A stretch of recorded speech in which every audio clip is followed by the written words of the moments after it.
Good afternoon. The Security Council returned today to the humanitarian situation in Ukraine. Already the lives lost and ruined by Russia's invasion. And of course we were talking about this only in the General Assembly last week, 140 votes in favour of condemning of elevating the humanitarian consequences of this war. We've seen 10.3 million people displaced. Mariupol is decimated. And I think it's hard not to conclude that as Russia is getting more desperate, the tactics are getting more brutal. We're hearing reports of people in Mariupol not just drinking snow, but having to drink liquid sewage. We're hearing corroborated reports of sexual violence, forced abductions from Ukraine to the Russian Federation, sexual violence, landmines planted along humanitarian corridors.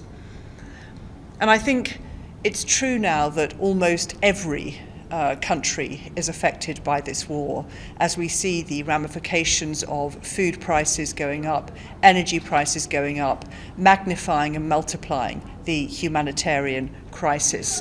And that's especially true for developing economies.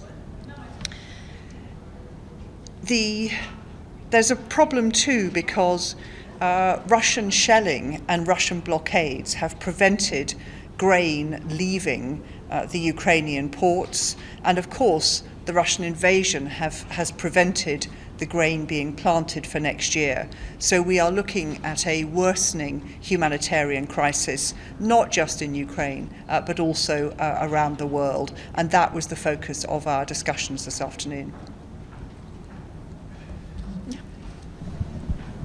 Thank you very much, Ambassador. Will the United Kingdom be a guarantor state for Ukraine's security? Thank you. Well, as you know, we've already sent considerable defensive military support to Ukraine. We've contributed over £400 million of humanitarian aid. My Prime Minister speaks to President Zelensky almost every day, and what we want to do is help in any way we can to end the war, to secure the removal of the Russian troops and invasion, and we'd be happy to play a role in that if we were asked by the Ukrainian government, yes. Great. Well, I stress again that really the only way to end this crisis is for Russia to end its illegal invasion of Ukraine, and we hope that will happen sooner rather than later. Thank you.